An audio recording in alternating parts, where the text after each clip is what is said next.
Bem, quero convidar você a nós voltarmos a nossa atenção mais uma vez para a carta de Paulo aos Gálatas. E hoje nós vamos chegar na nossa 16ª mensagem sequencial, como temos tido em nossa igreja durante vários anos, em Lectio Continua, pregando desde o primeiro versículo de cada livro ou carta até o último versículo. E hoje nós vamos chegar, meus irmãos, em uma passagem muito diferente da passagem da semana passada, a qual nós vamos ler novamente para entendermos o contexto. Então vamos abrir as nossas Bíblias em Gálatas capítulo 5 e continuar a série nesta carta de Paulo, cujo tema é: no verdadeiro Evangelho da Graça, encontramos a liberdade de uma genuína vida cristã justificada pela fé. No verdadeiro Evangelho da Graça, encontramos a liberdade de uma genuína vida cristã justificada pela fé. Na semana passada, nós lemos no mesmo capítulo 5, os versículos a partir de 19. Eu quero lê-los novamente para pegarmos o contexto da passagem que vamos examinar hoje.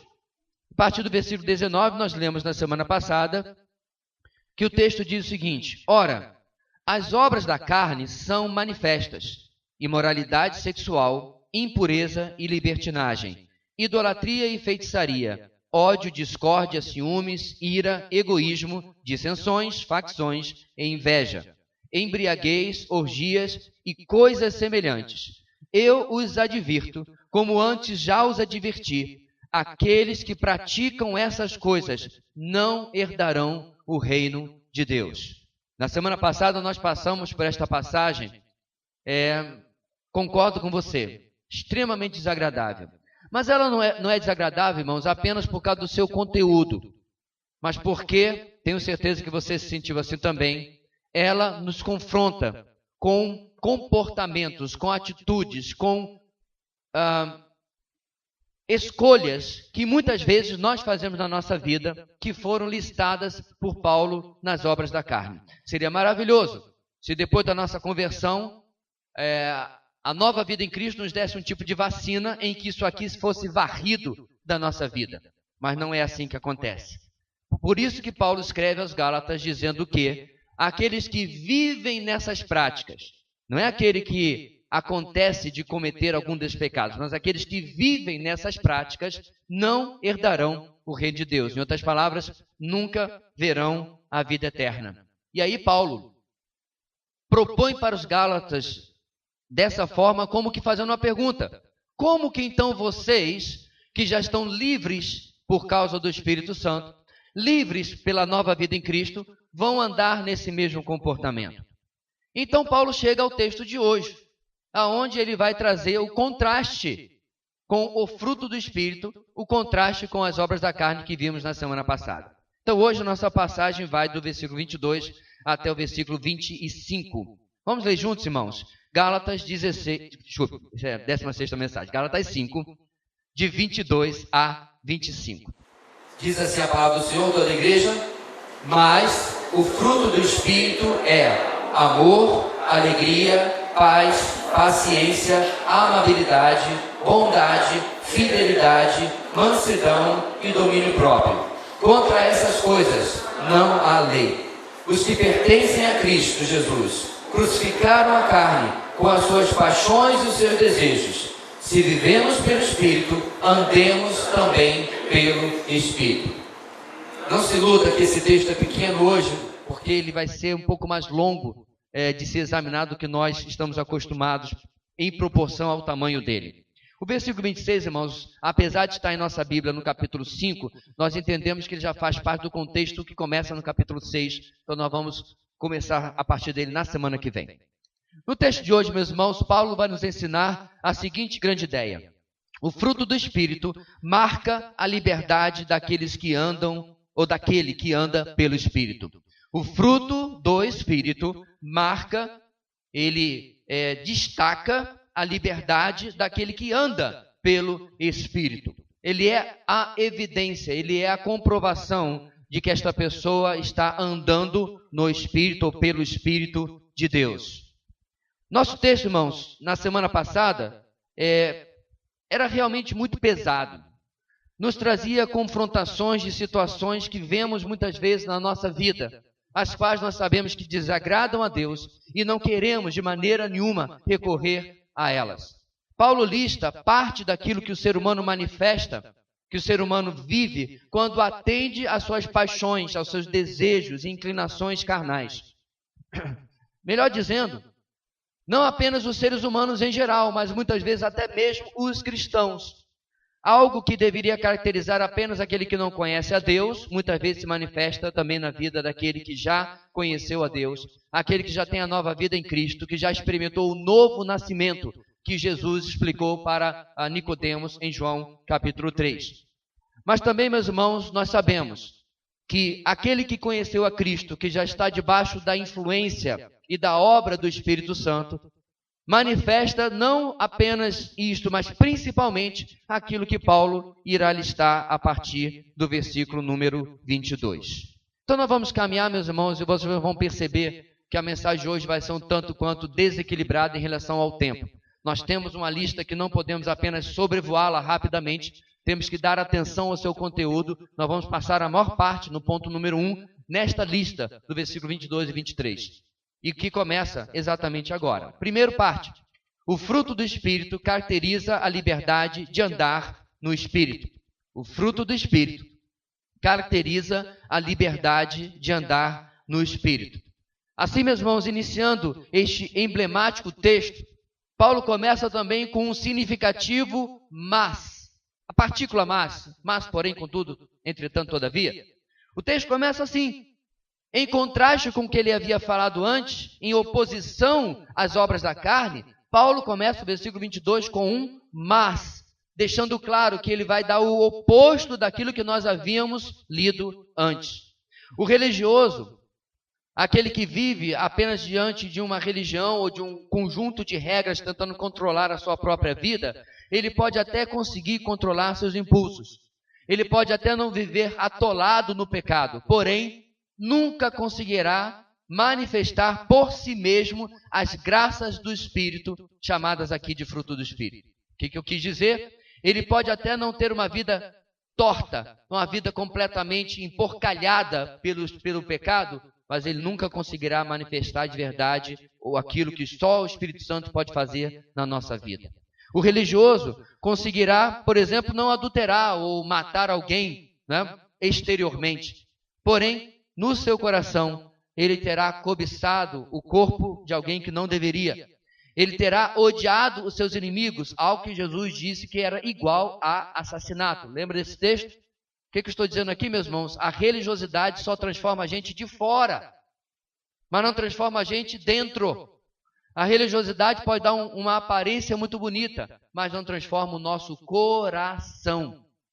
Coração no sentido das nossas intenções, da fonte do nosso desejo, da fonte da nossa inclinação. A religiosidade não consegue transformar a nossa essência.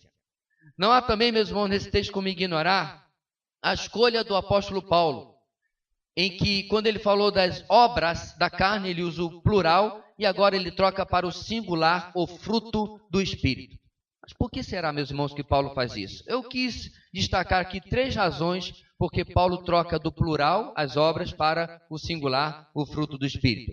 Primeira razão, traz a ideia de unidade, de coesão, de integridade daquilo que o Espírito faz na vida de quem já conhece a Cristo, de quem já nasceu de novo. Em outras palavras, a operação do Espírito em nossa vida, a qual começa na conversão com o batismo nesse mesmo Espírito, no momento da nossa conversão ele acontece. Essa obra, irmãos, é uma obra completa. Tudo aquilo que o Espírito faz, ele já fez em nós. Não é apenas durante a nossa santificação, durante a nossa maturação espiritual, que ele vai começando a dar mais um pedacinho do seu fruto. Não, ele nos dá um pacote na nossa conversão, com a habitação do Espírito, e por isso é que ele é chamado no singular, fruto do Espírito. Repetindo, irmãos, as palavras de Pedro, que nós já ouvimos em outras mensagens, para confirmar isso.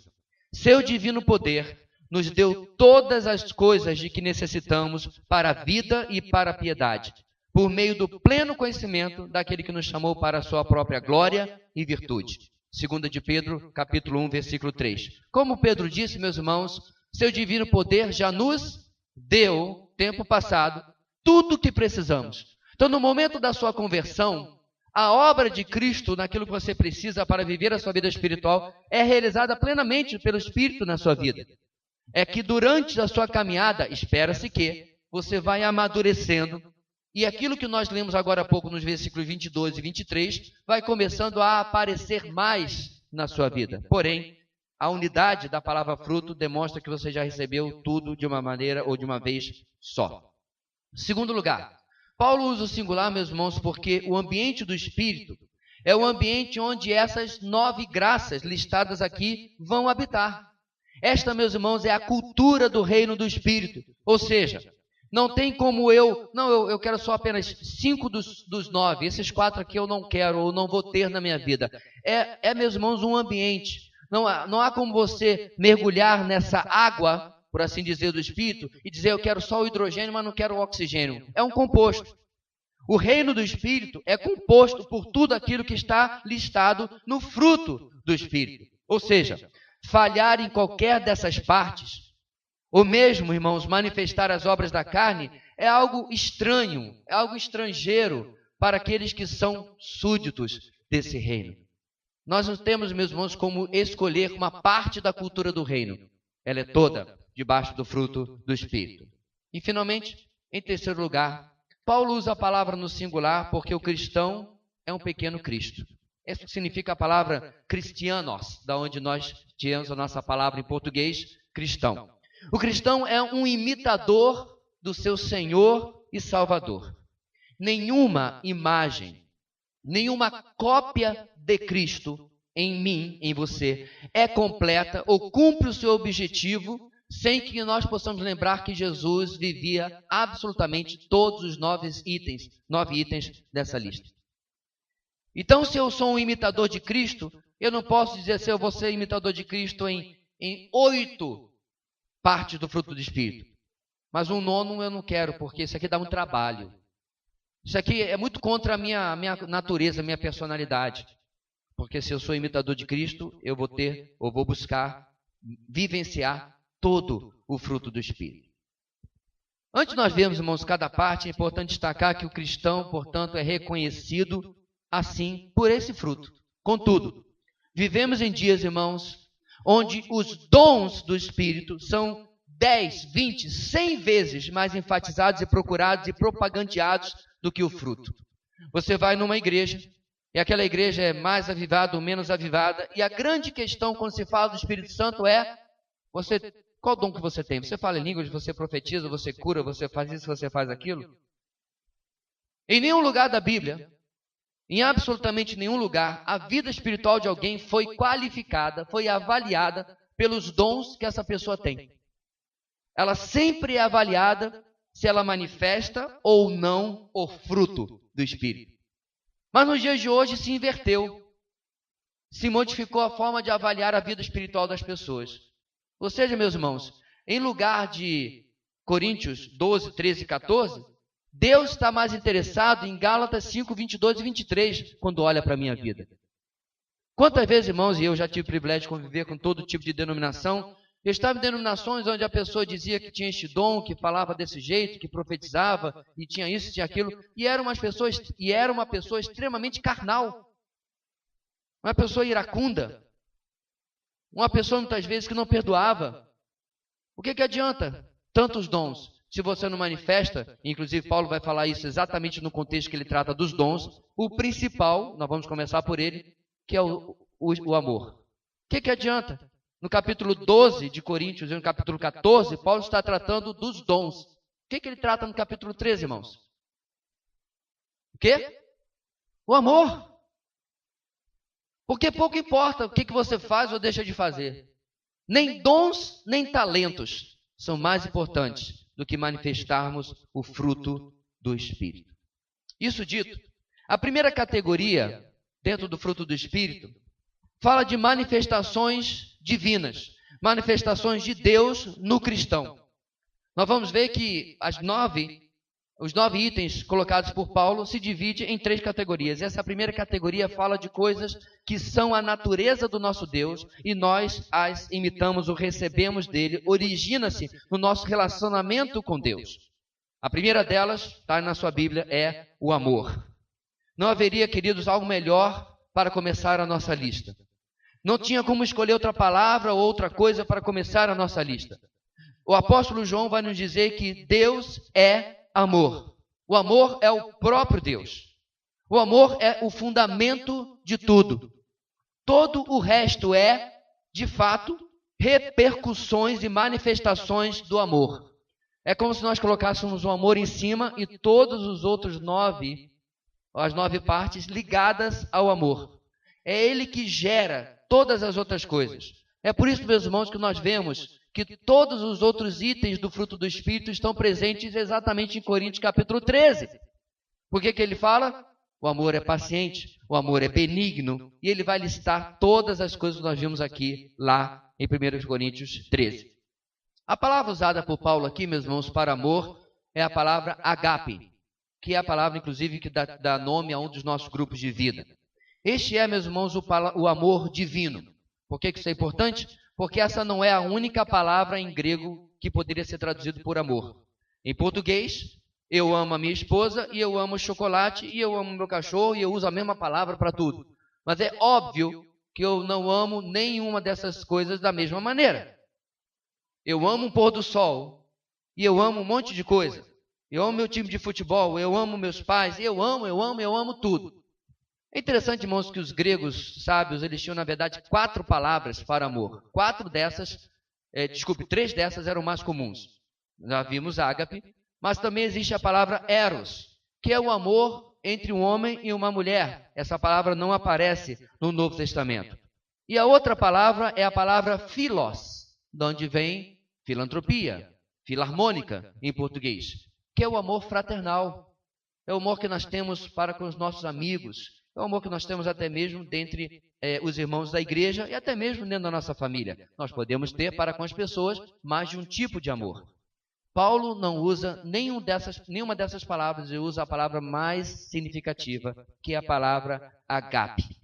A palavra que significa o amor mais elevado.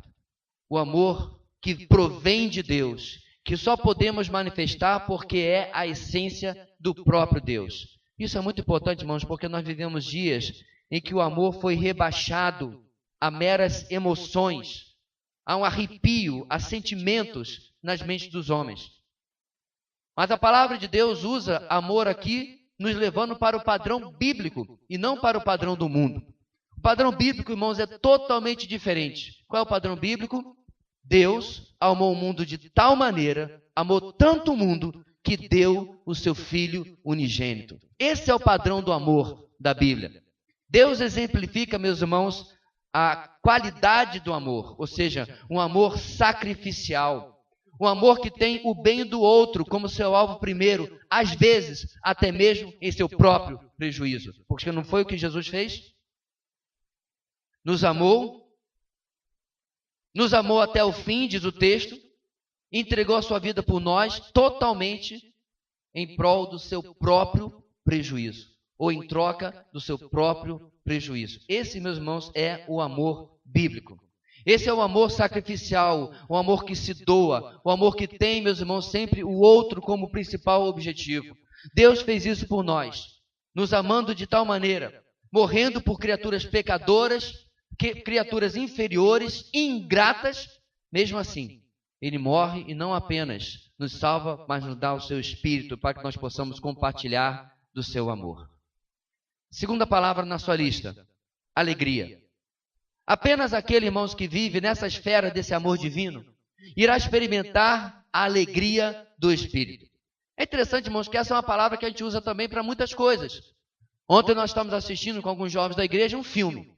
Era um filme de ação, mas aqui e acolá alguém dava uma quebrada na tensão e fazia uma piada, a gente ria.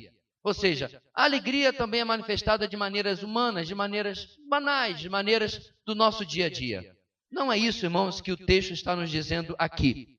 A alegria que Deus está falando aqui, meus irmãos, é a alegria daquele que ama a Deus, mas a alegria daquele que também obedece a Deus. A alegria bíblica é uma alegria que está no ambiente do amor, no ambiente da obediência. Pastor, o senhor tirou isso da onde? Ora, da Bíblia. A palavra de Deus nos fala, irmãos, em João capítulo 15, onde Jesus, na passagem da videira verdadeira, une a obediência, a alegria e ao amor. Preste atenção. João 15, versículo 10. Se vocês obedecerem, olha aí, aos meus mandamentos, permanecerão no meu amor. Assim como tenho obedecido aos mandamentos do meu Pai, e em seu amor permaneço. Está ligado ou não está? Tenho-lhes dito essas palavras para que a minha alegria esteja em vocês e a alegria de vocês seja completa. Como é que a nossa alegria é completa, irmãos? O meu mandamento é este: amem-se uns aos outros como eu os amei. Irmãos, Jesus dá quase nó na nossa cabeça da maneira como ele vai do amor para a alegria, da alegria para a obediência e volta para o amor e vai para a alegria. E ele gira nessas palavras mostrando que a verdadeira alegria na nossa vida está na obediência. Não é à toa, meus irmãos, que quando o pecado visita o nosso coração, quando o pecado se manifesta na nossa vida, uma das primeiras coisas que nós perdemos é a alegria. Não foi a palavra que Davi colocou no seu salmo? Restaura o quê? A alegria da salvação. Porque ele estava passando por aquele momento na sua vida do pecado de Batseba, da confrontação de Natã. E naqueles meses, irmãos, em que ele, em lugar de se arrepender, ele escondeu o seu pecado, ele sacrificou a alegria que ele tinha em Deus. A nossa alegria, meus irmãos, não está aqui mencionada por causa de conquistas ou qualquer outra coisa, mas sim por causa de uma vida de obediência. Verdadeira alegria está na obediência. Amor, alegria, paz. Vamos fechar a primeira tríade. Assim como a alegria, irmãos, a paz também foi algo prometido a nós por Jesus. Jesus disse: deixo-lhes a paz, a minha paz lhes dou. João 14, 27. Diferente da paz humana, de uma tarde de churrasco na praia com os amigos, ou de uma aposentadoria gorda, a paz prometida por Cristo é produzida pelo Espírito Santo e é totalmente diferente. Jesus, inclusive, para deixar tudo bem claro, nos completa dizendo o seguinte: não dou esta paz como o mundo a dá. A minha é diferente. A paz do mundo é feita em cima de aquilo que ele conquista e deseja, ele acha que tem paz. Alguém pediu, meus irmãos, para alguns artistas pintarem um quadro sobre a paz. E alguns pintaram um pôr do sol, alguns pintaram uma família em harmonia, quadros bonitos. Mas aí os avaliadores, vendo um por um, pararam mais tempo diante de um quadro de uma estrondosa queda d'água. Aquelas quedas d'água em que alguém geralmente coloca o nome de garganta do diabo. Deve ter umas 10 pelo Brasil. Sempre o mesmo nome. Aquela queda d'água, aquela cascata, aquela cachoeira que ninguém se atreveria em chegar perto porque a força da água é grande demais. Mas na pintura daquele artista, dava para ver no canto um ninho com um casal de pássaros adultos e os seus filhotes. Tranquilos, calmos, no meio daquele barulho, daquele caos que com certeza aquela cachoeira produzia. Adivinha quem foi o ganhador? Paz, meus irmãos, é aquilo que Deus nos permite experimentar mesmo diante das maiores dificuldades da vida. Essa paz sobrevive e triunfa diante da morte, do luto, da doença, da perseguição, das próprias trevas. Essa é a paz, meus irmãos, em que Jesus está 40 dias no deserto, sendo tentado não por um demôniozinho de quarta ou quinta categoria, mas pelo próprio Satanás, diz o texto de Mateus capítulo 4. E o nosso Senhor tem paz. Paz, meus irmãos, é aquela que sobrevive, que persevera. É aquela que vive debaixo do que Jesus nos diz em João 16, 33. Eu lhes disse essas coisas, para que em mim vocês tenham paz. Neste mundo vocês terão aflições, contudo tenham ânimo. Eu venci o mundo. Meus irmãos, que alegria que nós podemos ter quando nós lemos um texto desse e nós acreditamos num texto desse. Tenham paz. Eu venci o mundo, vocês vão vencer também. Quando nós sabemos, irmãos, que o nosso Deus não dorme e que toda e qualquer circunstância na nossa vida está debaixo do controle dele. Eu contei para vocês como meu colega de quarto, na última conferência em São Paulo que eu fui, estava já desempregado há 2 anos. Ele havia ganhado a hospedagem e a inscrição de um irmão da igreja dele. E aí, nós conversamos, nós oramos sobre esse assunto. Numa determinada altura, eu perguntei para ele: meu irmão, me diga uma coisa, quem foi que lhe demitiu? Porque ele foi demitido porque alguém, em termos humanos, assinou um decreto lá em Brasília que fechou o estaleiro lá no Rio de Janeiro, que fechou as empreiteiras que estavam trabalhando e assim por diante. Mas eu perguntei para ele: quem foi que lhe demitiu? E a resposta do nosso irmão em Cristo foi maravilhosa: Deus. Porque nós temos essa ideia, meus irmãos, de que quando eu passo no concurso, ou passo na entrevista de emprego, alguém me liga dizendo: olha, eu tenho emprego para você. Olha, irmãos, Deus abriu a porta. Oh, Deus maravilhoso. Aí, passou um tempo, alguma coisa acontece e eu recebo as contas. Irmãos, quero orar porque Satanás está furioso. Irmãos, esse dualismo entre Deus e Satanás não existe na Bíblia. Satanás é só um anjo e você está querendo compará-lo ao Deus do universo. Satanás nunca criou absolutamente nada e cada átomo que existe, cada molécula foi criada pelo nosso Deus. Como dizia Martim Lutero, o diabo é o diabo de Deus. Até o diabo pertence a ele e só faz aquilo que o nosso Deus permite. Quando nós temos, irmãos, esses entendimentos da palavra de Deus, nosso coração encontra paz, alimentados ou alimentada pelo amor e pela alegria que vem do nosso Deus.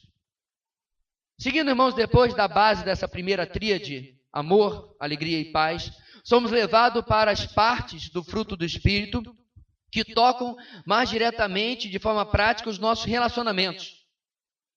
Essa segunda tríade, ou segunda categoria, nós podemos chamar que é a categoria que está voltada mais para o meu próximo. Não que ele não vá ser alvo do meu amor, ou compartilhar da minha alegria e da minha paz. Mas essa aqui, ou essas 3 próximas, tem mais a ver com os meus relacionamentos. A primeira palavra é a palavra paciência. Na versão revista e atualizada, é a primeira vez que a tradução difere. E você tem a palavra longanimidade. Tudo bem, paciência ou longanimidade é a qualidade de suportar com tranquilidade quando estamos diante da provocação. Paciência ou longanimidade também é permanecer tranquilo na espera de algum resultado. É aquele que não sucumbe à ansiedade, que não sucumbe a tomar a questão nas suas próprias mãos e se antecipar até mesmo ao próprio Deus. Paciência ou longanimidade é alguém que não alimenta nem sucumbe a pensamentos de retaliação, mesmo quando tratado de forma maldosa. É interessante, meus irmãos, que a palavra grega usada por Paulo, macrothumia, é a junção de 2 palavras, macro, grande, e thumia, ânimo. É a mesma palavra que você encontra em entusiasmado, palavra portuguesa, tem origem grega, ou seja, alguém que está cheio, que está animado. Agora, longanimidade, paciência, alguém que tem longa ânimo, ou longo ânimo. É aquele que não desiste rápido, é aquele que persevera, mesmo debaixo de situações as mais adversas possíveis. Você está lembrando de alguém? Eu só lembro de Jesus. Tudo contribuía contra ele, tudo conspirava contra ele. E o nosso Senhor levou o seu ministério até o final. Ah, pastor, mas também só ficou 33 anos. Meu amado, você não aguentava 3 anos do que ele aguentou 33. Aliás, você não aguentava 3 horas. Porque ele passou 33 anos, venceu sobre o pecado, sobre Satanás, sobre todo o mal e ainda pagou todo o preço que era nosso. Portanto, essa palavra, irmãos, é uma característica que é primordialmente do nosso Deus, do nosso Senhor. Ele é aquele que diante de toda a rejeição que nós tivemos, o nosso Deus é aquele que diante de toda a rejeição que nós fizemos para com Ele, Ele continua nos amando. É o Deus que ama teimosamente. É o Deus que não nos abandona. É o Deus que não nos dá as costas. É aquele que vira para o seu povo do Antigo Testamento e diz: como eu posso esquecer de vocês? Eu tenho o nome de vocês gravado nas minhas mãos. Mas o texto que me vem, meus irmãos, quando se fala de um Deus que não desiste diante do nosso abandono, diante da nossa traição, do nosso adultério espiritual, é o texto que nós pregamos algum tempo atrás na exposição de Oséias. Em Oséias capítulo 11, versículo 8, Deus se vira para Israel, que havia trocado Deus por falsos deuses, que havia trocado seu Deus por ídolos. E Deus vira para ele e diz: como posso desistir de você, Efraim? Como posso entregar vocês nas mãos de outros, Israel? O meu coração está enternecido, despertou-se toda a minha compaixão. Meus irmãos, não há no universo ser mais paciente, longânimo do que o nosso Deus. E nós somos convidados, meus irmãos, diante das pequenas lutas e desafios da nossa vida, a sermos também pacientes e longânimos. O recado do apóstolo Paulo é claro: se Deus tem sido rico em longanimidade para comigo, como eu posso agir de outra maneira para com o meu próximo? Aliás, meus irmãos, a Bíblia está repleta disso. Como eu sou perdoado tanto e eu não perdoo quase nada. Como eu sou tão amado e eu dou migalhas do meu amor às pessoas. Ele é sempre o nosso padrão de comparação sobre aquilo que nós temos feito. Temos recebido tanta graça, tantas demonstrações de graça. Como eu posso não ser assim para com os outros? Interessantemente, Paulo ordena a seu filho na fé, Timóteo, que use também desta paciência no trato com as pessoas dentro do seu ministério, dessa longanimidade. Isso está lá no versículo 2 do capítulo 4 de 2 Timóteo. Olha o que Paulo fala: pregue a palavra, esteja preparado a tempo e fora de tempo, repreenda, corrija, exorte com toda a paciência e doutrina. Olha com a minha esposa que eu poderia relacionar cada uma das partes do fruto do Espírito numa palestra para meus colegas pastores, mas também serve, meu irmão, para você, que mal começou a sentir o cheiro do ministério que você está fazendo aqui na igreja, já está querendo desistir. A coisa ainda não ficou nem difícil de verdade. Você está dizendo: ah, Senhor, tira de mim essa cruz. Paulo adverte já a Timóteo que o ministério que ele tinha preparado para ele precisava ser com paciência, com longanimidade, com macrosomia, porque ele precisava de um longo ânimo, de uma grande perseverança. Mas não apenas, meus irmãos, paciência. A próxima palavra dessa tríade é amabilidade. Na versão revista e atualizada, os tradutores optaram por benignidade. Tudo bem. Amabilidade, benignidade é a característica daquele que demonstra bondade e gentileza para com os outros. É aquele que vive de maneira generosa para com os outros, que se doa pelo benefício alheio. Novamente, algo que o nosso Deus é, claro, o exemplo sublime e maior para todos nós. Assim, ele demonstrou amabilidade para conosco, pecadores, e assim nós devemos também imitá-lo e demonstrar para os outros. Deus usa, irmãos, inclusive, da sua bondade, da sua amabilidade para nos atrair ao arrependimento. Interessante isso, né?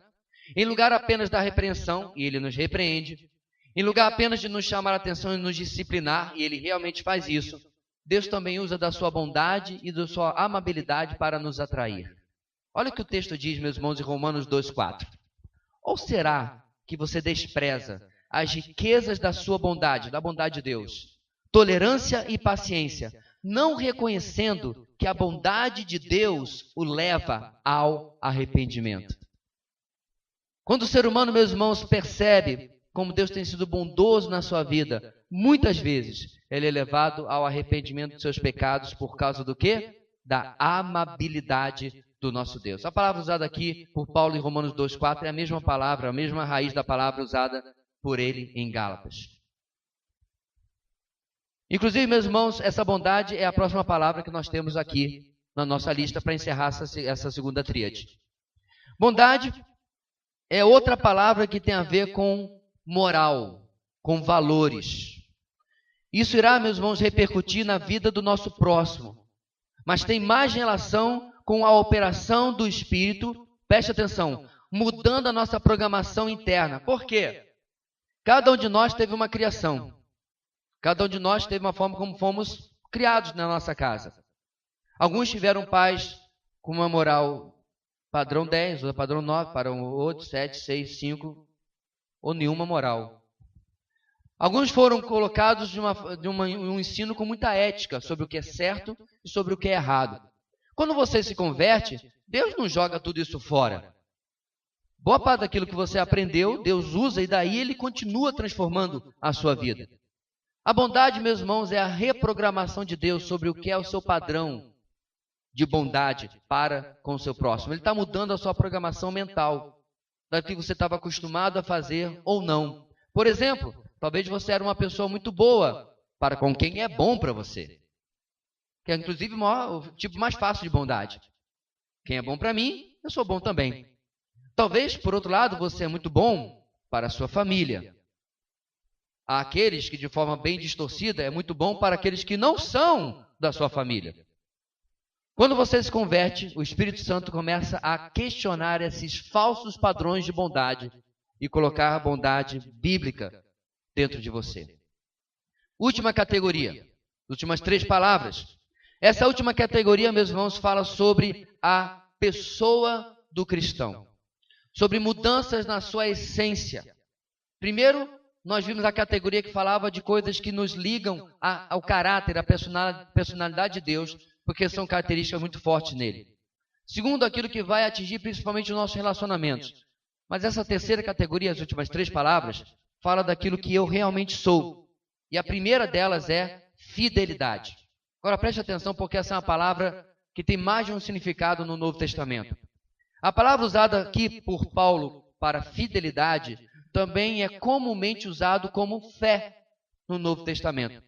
Isto é, dentro do fruto do Espírito está uma pessoa de fé.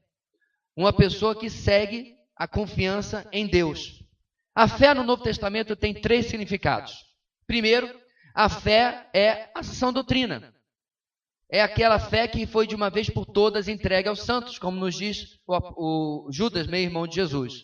Então, quando você vê a palavra fé em alguns contextos, o que está dizendo aí? O conjunto daquilo que nós cremos, mediante a palavra de Deus. Segundo tipo de fé é a fé salvífica. Alguém pregou o Evangelho, certo? Você creu no Evangelho e você é salvo. E aí você continua vivendo a sua vida através dessa salvação na fé que você colocou no Evangelho. Porque o Evangelho não é apenas aquilo que você se converte e depois você deixa na prateleira, não. Você vai usá-lo durante toda a sua caminhada cristã. E aí nós temos, irmãos, o terceiro tipo de fé, que é esse que Paulo usa aqui. Essa fé ou essa fidelidade significa ser, preste atenção, verdadeiro. Significa ser confiável. Significa ser alguém que o Espírito Santo transforma para que possa se contar com ele ou com ela. Alguém que você pode confiar, alguém que você pode depender. Você conhece pessoas assim? Apenas aqueles irmãos que são fiéis, por exemplo, podem levar adiante a tocha do Evangelho e da sã doutrina. Por isso que Paulo, quando diz para Timóteo, olha Timóteo, você aprendeu de mim coisas muito importantes, mas eu estou morrendo, estou no final da minha vida. E Timóteo, você também não é eterno, um dia você vai morrer.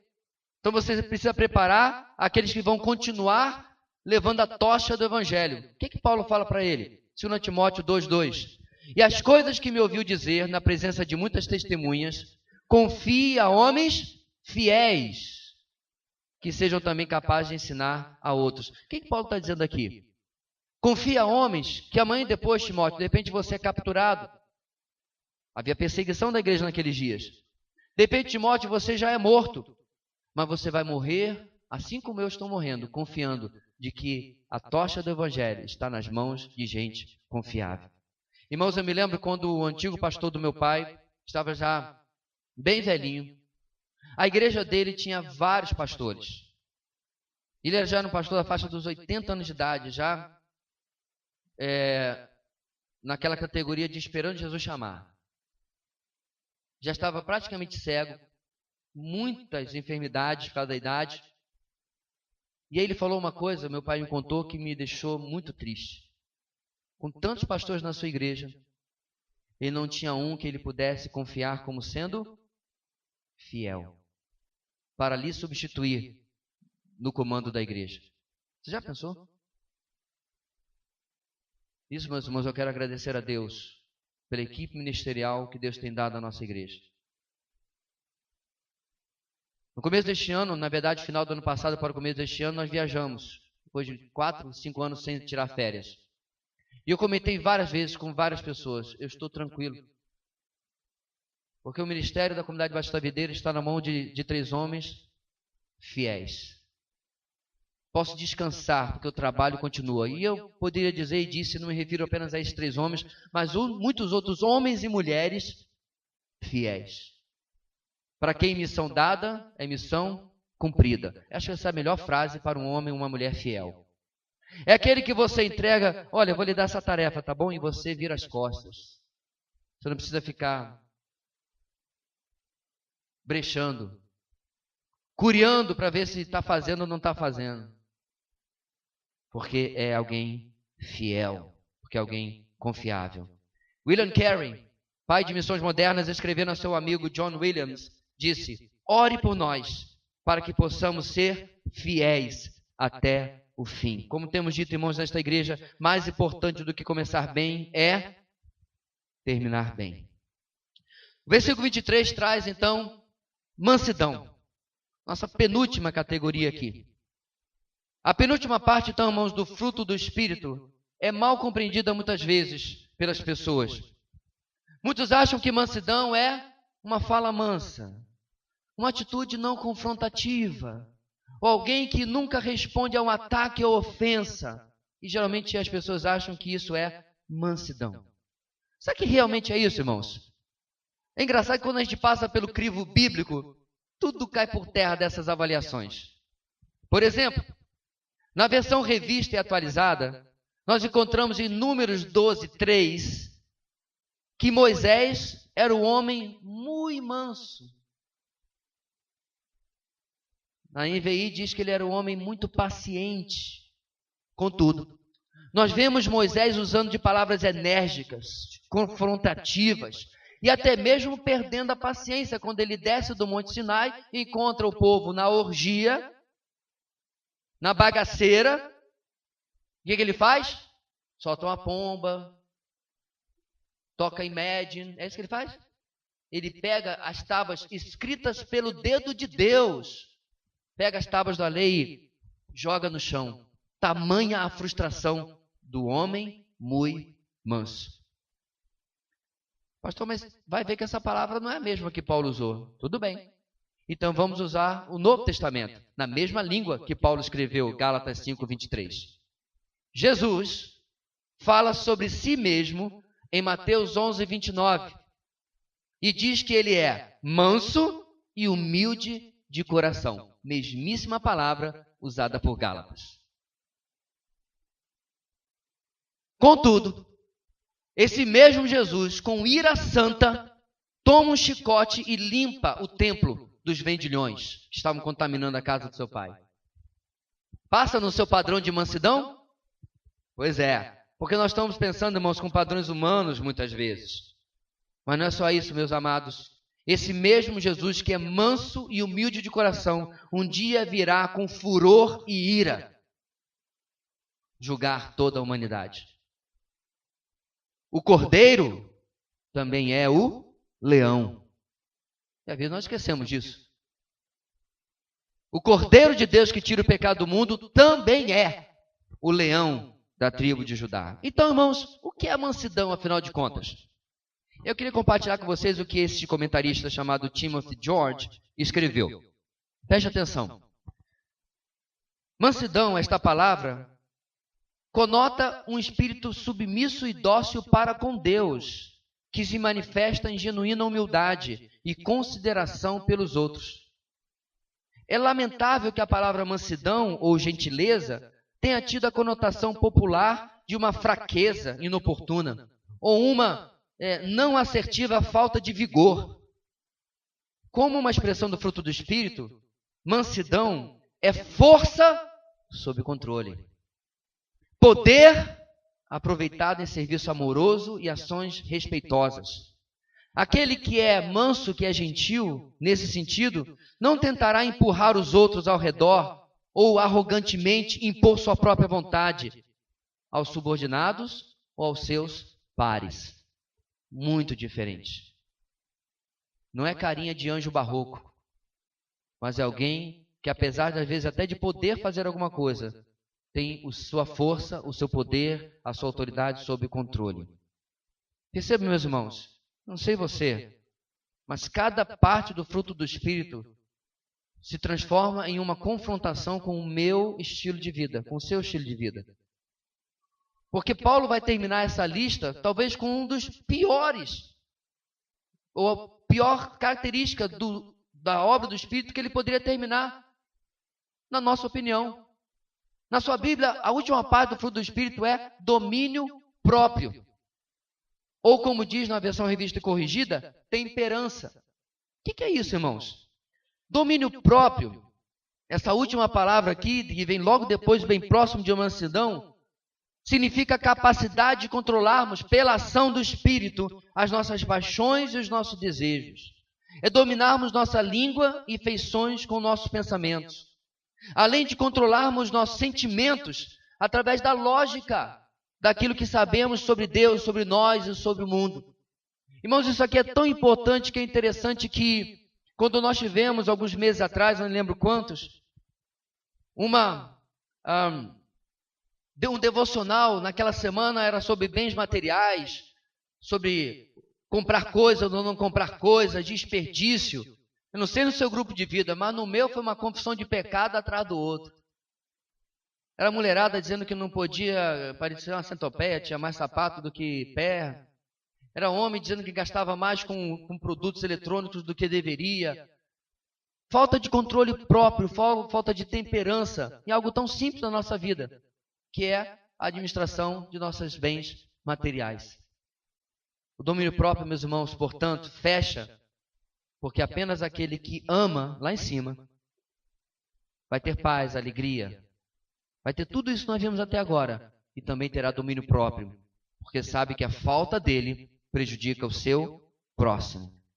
Paulo termina o verso 23, colocando a pá de cal sobre os falsos ensinos que foram colocados entre os Gálatas. Como ele termina, versículo 23, contra essas coisas não há lei.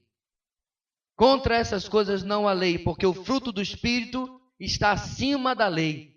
A lei faz uma reforma externa.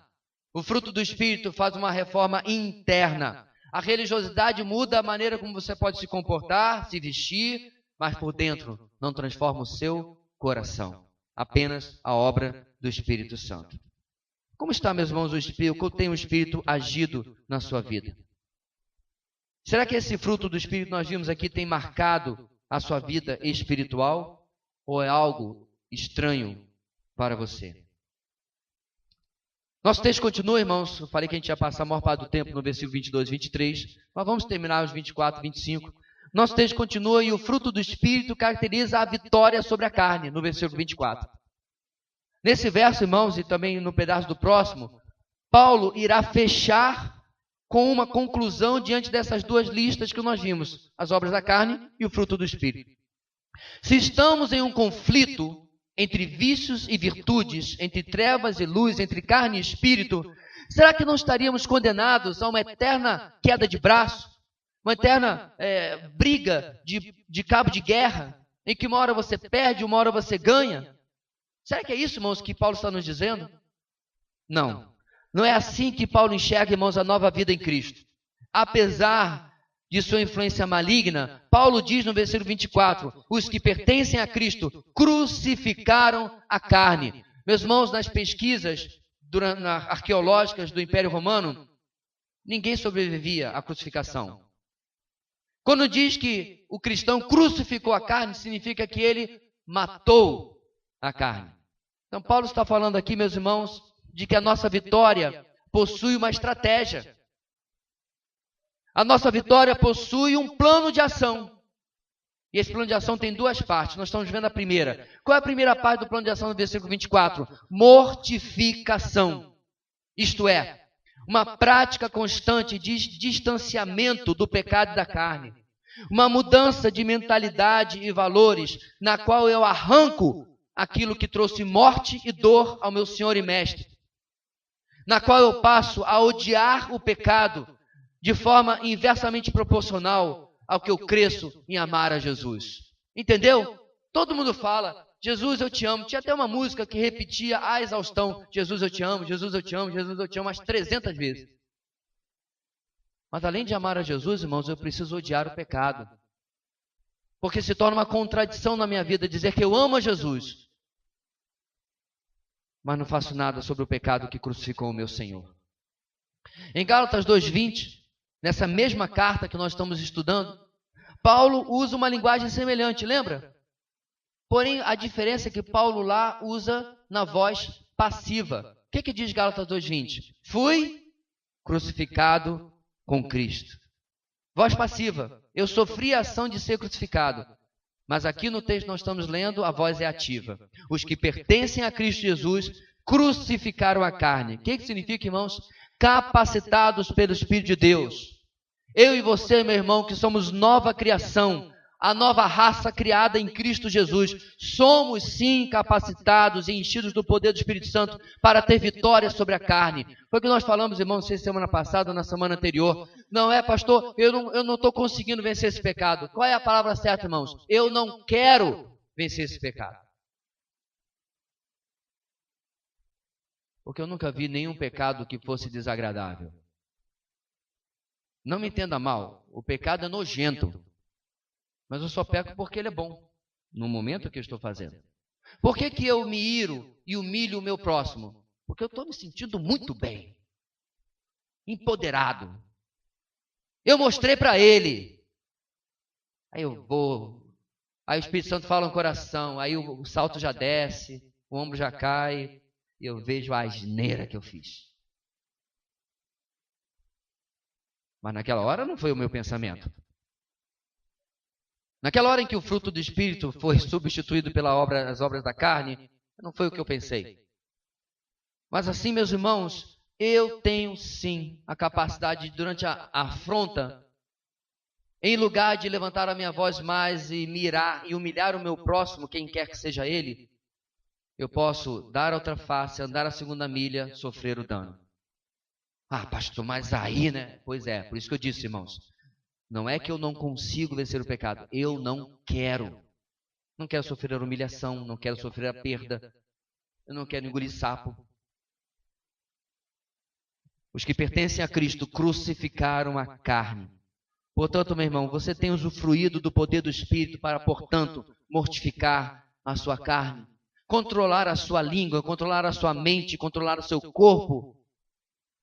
A prova disso, meus irmãos, é que quando eu tenho esta vitória, o fruto do Espírito se manifesta e eu estou anulando as obras da carne. Por isso que o fruto do Espírito caracteriza a vitória sobre a carne. Quando você perceber, irmãos, pela graça de Deus, o amor, a alegria, a paz, a mansidão, quando você perceber isso fluindo na sua vida, você vai dizer, Senhor, pela tua graça, a carne está sendo mortificada. Pela sua graça, a vitória está sendo cumprida na minha vida, porque este é o meu Deus. Nosso texto termina, irmãos, no versículo 25. Em último lugar, nessa noite, Paulo vai nos ensinar que o fruto do Espírito caracteriza a prática da vida no Espírito. O fruto do Espírito caracteriza a prática, a vivência, o andar nesse Espírito. No verso 25 temos então, lembra da estratégia que eu falei para vencer o pecado, a carne?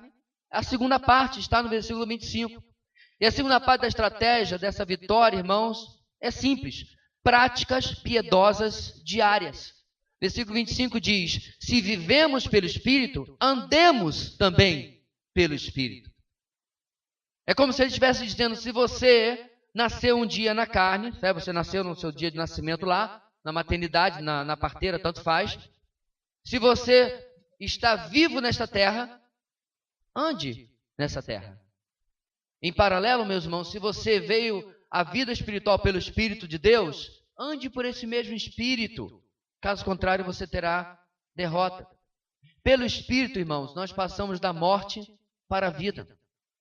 Pelo Espírito, passamos das trevas para a luz. Pelo Espírito, passamos da escravidão para a liberdade.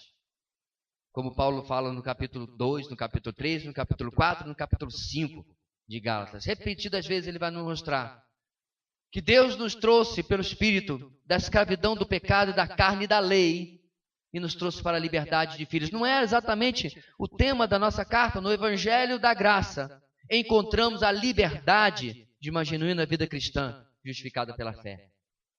É só, meus irmãos, pelo Espírito que nós encontramos isso.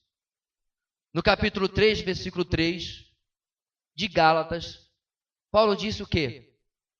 Será que vocês são tão insensatos?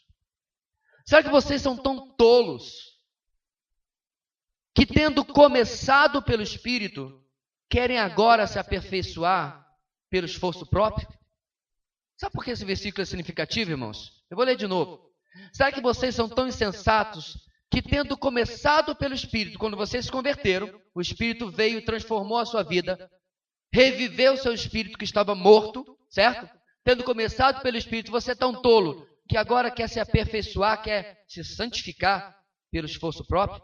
Sabe por que essa palavra é tão importante, irmãos? Porque a palavra grega, traduzida na sua Bíblia por esforço próprio, é carne. Na versão revista atualizada você pode confirmar isso. Vamos ler o texto de novo, usando a outra tradução? Será que vocês são tão insensatos que, tendo começado pelo Espírito, querem agora se aperfeiçoar pela carne? Quer se aperfeiçoar pela sua própria força? Pela sua religiosidade? Essa, meus irmãos, é o que muita gente está fazendo. E essa prática, essa vivência no Espírito, se eu dou as costas à carne, vai ser vivenciada, vai ser evidenciada pelo fruto do Espírito. Andar no Espírito, irmão, significa acompanhar o passo do Espírito. Não significa nem ficar para trás e muito menos conseguir andar à frente dele, porque isso é impossível. É estar andando ao lado do Parácletos, né? A palavra que Jesus usa para chamar o Espírito Santo, Consolador. O que significa Parácletos? É aquele que chama ao lado. A palavra grega significa aquele que acompanha na caminhada. Algumas mensagens atrás, irmãos, nós lembramos como que muita gente acha que Espírito Santo é coisa para outro tipo de igreja. E naquela mensagem você foi exortado e aconselhado, ore diariamente. Está fazendo seu devocional? Pediu por isso, pediu por aquilo, agradeceu por isso, agradeceu por aquilo. Não esqueça de orar pela sede da igreja, mas não esqueça de orar, Senhor, enche-me do teu Espírito. Senhor, eu estou indo trabalhar, eu vou enfrentar dificuldades, obstáculos, lutas, enche-me do teu Espírito.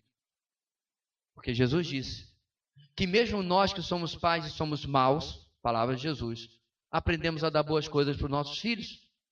Como que o nosso Pai Celestial não nos dará o Espírito, se nós pedirmos? Não está lá na tua Bíblia. Como que Ele não nos dará o Espírito quando o pedirmos? Às vezes a gente esquece desses textos. Se queremos andar, meus irmãos, no Espírito, precisamos, portanto, desse Espírito na nossa vida. O fruto do Espírito, portanto, irmãos, essas 9 palavras que você viu hoje, elas marcam a liberdade daquele que anda pelo Espírito. Meu irmão, minha irmã, a luta não é fácil. No seu boletim de hoje, eu tentei transmitir quem é o nosso verdadeiro adversário. Nosso verdadeiro adversário, ele é nosso adversário, não é Satanás. Nosso verdadeiro adversário somos nós mesmos e o nosso pecado. É a nossa luta constante que lembra a música infantil que muitos dos nossos filhos aprendem ou já aprenderam na igreja. Cuidado, olhinho, o que vê. Cuidado, boquinha, o que fala. O Salvador do céu está olhando para você. Nós estamos, meus irmãos, não apenas o nosso Deus, mas uma nuvem de testemunhas olhando para a nossa vida. Nessas 2 semanas, quando examinamos um lado negativo da nossa espiritualidade e um lado positivo, eu não sei você, mas eu vi um retrato da minha vida e eu não gostei. Não podemos ser hipócritas de olhar para esses dois textos e dizer assim, essas obras da carne, desse povo ímpio. E olharmos para a segunda metade e dizer, isso aqui somos nós, amor, paz, alegria, kumbaya. Antes fosse. Antes fosse. Quantas vezes, irmãos, ao avaliar até o pecado do irmão, pecamos também.